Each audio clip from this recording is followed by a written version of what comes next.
Assalamu alaikum wa rahmatullahi ta'ala wa barakatuh.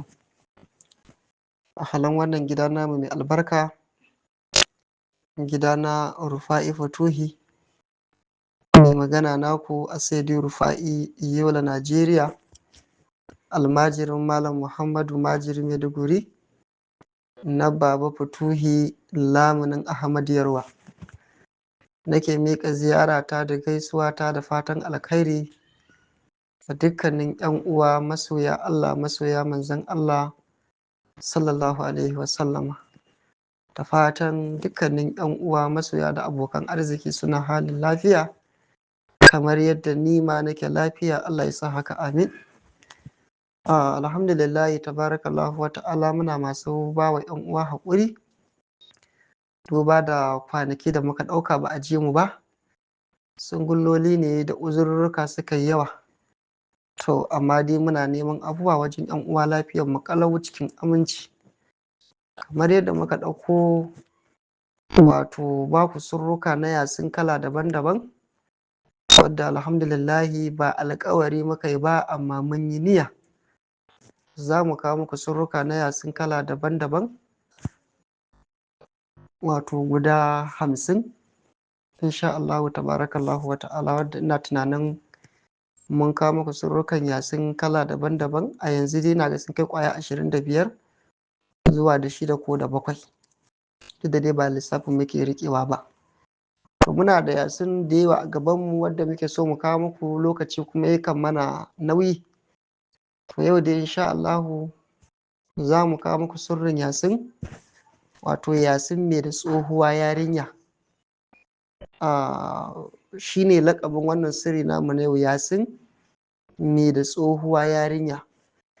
Abin da ake nufi da yasin mai da tsohuwa yarinya, wato sirri ne wanda ake tasarrufi da shi wajen hana kaya mutuwa, musamman wa'anda suke ma'abukta ɗinka manyan kaya, wanda za ka ga mutum zai sai yadi mai tsada gizna, a ɗinka masa jamfa da gare, a yi masa zubi, a iya riga da wando da gara kaɗai daga yadi abin da ya tafi ɗinki da zubi yana iya kashe kuɗin da ya kai naira 150,000, 200,000 sama ma da haka. Kuma yake so wannan kaya ya yi musu wani dabarar da zai ɗau lokaci yana sa wannan kayan ba su mutu ba, har sai dai shi da kanshi ya gaji ya ba da wannan kayan. Don Allah, don annabi, ɗan uwa, a zo a gwada wannan sirri na yasin mai da tsohuwa yarinya. Lokacin da aka bani wannan sirrin, duk da dai ba wai ina kokwanto ko shakku ba ne, amma dai ina ta tunani da mamakin ikon Allah, wai yanzu har akwai wani laƙani da za a yi wa kaya, wai a ce kaya ba zai mutu ba, bayan kuma ka'ida haka Allah ya tsara. Kowaye kai in dai ba da karama ba, kaya dai in dai kana sa yau da gobe dole za a ce sun mutu. Ya ce to amma bari in gwada. Kamar shekara 3 kenan kayan har yanzu yana nan. Wani gare na ga wanda suka sani da sani da garan, wani bulu hakan nan koren gare, an masa zubi gaba da baya garan, shekara 3. To wannan garan wallahi na masa wannan sirrin yasin mai da tsohuwa yarinya. A lokacin ni kamar na yi ne bari dai in gani dai ne wannan sirrin, wallahi tallahi wannan kayan har gobe har jibi in na fitar da shi ne muka san kamar kawai ɗan kyallin kayan ne ya ɗan ragu, amma wallahi yana nan kamar yanzu aka ɗinka kayan, kyallin ne kawai ya ragu, shekara 3. To ni na gani akan kaina, kuma ko wasu kayayyaki da na jarrabawa abun suna nan. To wannan sirri na ga ya kamata ba 'yan uwa shi, musamman ga waɗanda suke da yawan ɗinke-ɗinken kaya. Kuma kaya ko da kayan kanti ne wannan, kamar mutanen gayu, mutanen Allah, to ko da irin gayu mu ne wanda su ba gare ko jamfa suke sa ba, za su shiga kanti ne su siyo riga t-shirt ko wando jeans, to shi ma duk wannan za ka iya yin kayanka. Yawwa, in dai kana son kayanka, amma ana son sabon kaya ne ba, kayan da baka taba sabu. Kuma haka mata ma 'yan uwanmu, in kun siyo turmin zani an ɗinka muku riga da zani ko riga da skirt ko dogon riga da ɗan kwali, kafin ku fara sa kayan, kuna so ku yi masa wannan sirri na yasin mai da tsohuwa yarinya, kada kayan ya mutu ku yi ta sawa sai dai kawai kun gaji ku kyautar da shi ko ku sadakar. To ana so kayan kafin a sa, in kuma har ya kai ga an sa to sawan kai ya wuce 3, dan ka sa so ɗaya ka sake sawa so 2 so 3 za ka yi, amma in ya wuce so 3 to ba za ka yi masa wannan sirrin ba. Yanda ake wannan sirri na yasin mai da tsohuwa yarinya, wato ana samun nau'in ruwa kala daban-daban kala 7. Za ku sha mamakin taya za a haɗa ruwa kala 7, ba yi da wani wahala. Na farko za ka je ka siyo ruwan zanzam irin wannan na ɗan ƙaramin roba ɗin nan farin nan da ake siyarwa gora ɗaya. Na biyu za ka je ka siya ruwan wato ma'ul wardi, ko da ba mai tsadan ba, ko da wanda yake zuwa a ɗan farin roba ne, akwai wata 'yan roba da suke sayar da shaka, sai ka siyo shi ma ka samu ruwa kala 2 kenan. Sannan ka sa a nemo maka ruwan rijiya. Ruwan rijiya nan gashi dai yanzu duk ya, musamman ma yanzu gashi nan ana tattauna rijiyoyi a gidaje. To ruwan rijiya ko da dam ne kuke aiki da shi, ba ma rijiyan ba ruwan ma zai yi, sai ka ɗebo ruwan rijiya, ka samu ruwa 3. Sannan sai ka nemo ruwan dam, wannan ruwan teku mai zama, ruwan kogi mai zama waje ɗaya. An gane ruwan kogi, ruwan surɗan ma'in 4 wanda shi baya zuwa ko ina, a tsaye yake waje ɗaya. To sai a ɗebo wannan ruwan shi ma, an samu ruwa nawa? Ruwan zamzam 1, ruwan ma'ul wardi 2, ruwan rijiya 3, ruwan kogi mai zama waje ɗaya ba 4 ba. To sai a samu ruwan kogi mai tafiya, ruwan gada kenan, ruwan gada. An samu nawa? Ba an samu 5 ba?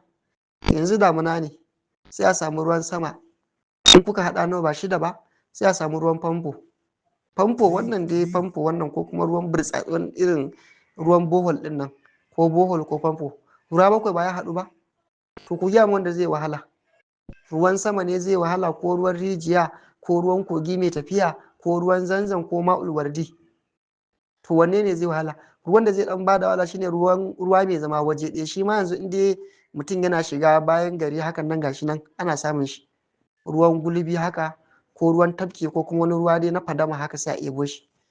To in ka zo ka haɗa wannan ruwa waje ɗaya, kaga kwana 7 dama muke rayuwa ko, to ka haɗa tabarrukin wa'annan ruwa, to sai ka zauna sai ka karanta yasin. In kana da haddin yasin akan ka yayi, in baka da shi ne matakardan yasin din sai karanta. In ka karanta yasin ka tofa duk aya, ka tofa yawon a wannan ruwan rubutun, duk aya ka tofa yawon. In ka zo mu bin na farko, sai ka tsaya sai ya karanta fatiha kafa 7, amma shi kuma sai ka karanta fatiha daga farko har ƙarshe, sai ka tofa yawonka a wannan ruwan. In ka ƙara karanto fatiha daga farko har ƙarshe, sai ka sake tofa yawonka a wannan ruwan, sai ka karanta fatiha kafa 7, sai ka ci gaba da karanta ayoyin yasin naka, duk aya ka tofa yawon a ruwan, duk aya ka tofa yawon a ruwan. In ka zo mu bin na biyu, sai ka yada zango, sai ka karanta fatiha kafa 7, amma duk kafa ɗaya fatiha zaka tofa yawonka, a haka sai ka yi saukan yasin kafa 1. Kaga kenan duk ayan yasin zaka tofa wannan yawon a cikin wannan ruwan, amma duk mu bin kuma na karanta fatiha kafa 7, shi kuma duk fatiha kafa 1 zaka tofa yawon a cikin wannan ruwan. So zaka in kai saukan yasin naka kafa 1, to zaka ga ka samu wuridin fatiha 7 so 7, 7 so 7 shine kafa 49. To in ka ƙara wannan ruwan da sinadarin ka, sai ka tofa salatin ka ga shugaba kamilin zati, adadin sunan shugaba, mun jaye hasaɗe mun jaye dal, 40 ga 40 80 ga 8 88 ga 4 nawa? 40 ga 40 ba 80 ba, 80 ga 8 ba 88 ba, to 88 ga 4 nawa? 92. So da haka za a karanta salati ga shugaba kamilin zati annabi Muhammadu sallallahu alaihi wasallam kwandala kafa 92. Yawwa, musamman ga mukan tijjanawa dan faila, to sai mu yi amfani da salatul fati. Yawwa, wanda kuma ba tijjani bane, duk irin nau'in salatin da ya masa kowanne iri ne, salatin shugaba ne, sai ya karanta shi kafa 90, duk kafa ɗaya sai ya tofa yawon a ruwan, duk kafa ɗaya tofa yawon a ruwan. In ya ƙare, wallahi wannan ruwan sinadari ne, in ka ga dama ruwan nan ka ajiye shi a gora, ka ajiye duk ran da ka so sabon kaya, ka juya ruwan kawai, ka ɗan zuba ruwan a kayan kawai, ka jika kayan ya cakaf, ka tabbatar dai kayan ya jika cakaf, shikenan sai ka cire kayan kawai sai ka shanya shi, in ya bushe shikenan sai a goge shi. Billahi azimu la ilaha illa huwa, wannan abin za ku sha mamaki. Ni da ne wa kana na yi mamaki ai Allah. Har gobe kuma kana nan wannan gari na blue din wanda yake da zubi gaba da bayan nan, diran da sa kayan na ke dauka kamar yanzu zaka dinka shi, kawai kyalli ne na wannan na farkon nan shine kawai ya dan tafi, amma da karfin da kyan da komai da kika sani. To wannan yan uwa ni akan kaina ba wai wannan bane, na gwada shi na gani kuma na tabbata ne sirrin wallahi za ku ji daɗin shi, musamman waɗanda suke ma'abukta ɗinka manyan kaya. Mutum zai ɗinka gari kamar da ne bayani ya kashe 150, in yi mata sawan shekara ɗaya kayan ya mutu, yana ji yana gani dole zai aji. Ko kuma mace ta sai shadda mai kyau ta ɗinka dogon riga da ɗan kwali, ko kuma ta ɗinka shi ma ta samu shekara ɗaya kaya ya mutu, ko ya koɗe ko ya yage, ko kuma dai gashi dai kaya kawai ka san ya tafi, dole ka ajiye shi ko ka kyautar. To shi wannan in zaka shekara nawa ne, wallahi ne sai dai dan hasken kayan ne kawai zai ragu, amma da karfin da quality da komai din shi yana nan. Wallahi lazi maganar rana ba zai koda shi ba, maganar guga ko wani abu ba zai mara illa ba, wallahi duka.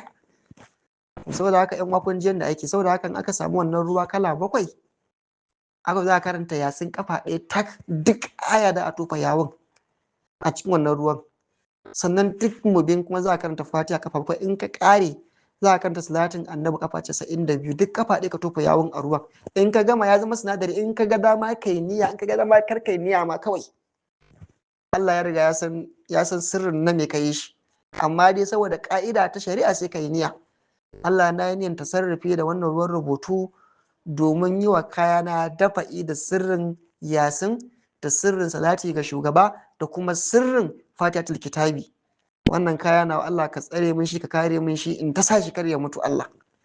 Kai wannan ne kawai shi ke, to wannan ruwan kan nan ya zama maka sinadari ba. In kana da shi, in kaya 10 ne da shi zaka yi ta amfani, dai kai ta ƙara ruwa kawai, kai ta ƙara ruwa kawai. To saboda haka in ka dinka kayan ka sabo dal, jamfa da wando, sai ka bulbula wannan ruwan rubutun, wannan ruwan tofin a bokaci, daidai ne zai jika wannan kayan cakakaf. In ya jika kayan cakakaf, ba a sa omo, ba a sa sabulu. Yawwa kawai sun ka jika shi ya jika shi kenan, kawai sai ka matse, in ka matse sai ka kaɗe shi, ka kaɗe sai ka shanya. In ka shanya ya bushe kawai sai a goge maka kayan ka shiga da sawa. In ya datti daga nan sai a cigaba da wanke shi soso da sabulu, a cigaba da wanke shi ko da sabulu ko da omo. To wannan ku jarraba shi, maganan kaya ya yage ko kuma kaya ya mutu ko babu shi. Mata za su iya kayan su, maza za su iya yi, masu sa jeans t-shirt su ma za su iya yi. Kun ji yanda yake, kun karɓa? To bisa sharaɗi guda 2. Sharaɗi na farko, za a karanta fatiha 1, kul huwallahu 3, salati 3, hadiya ga shugaba kamilin zati annabi Muhammadu. Na biyu kuma ni da na baku wannan sirrin sai dai rufa'i wala, za ku karanta mana fatiha 3, kul huwallahu 3, hadiya gare ni, da niyan hadaran Allah ta ƙara min dafa'i da jalabi. Kun karɓa? Kun karɓa? To mun baku wannan sirri saboda shugaba kamilin zati annabi Muhammadu sallallahu alaihi wasallam. Na ku masoyinku a sayyidi rufa'i wala Najeriya, na baba Futuhi lamunin Ahmad Yarwa.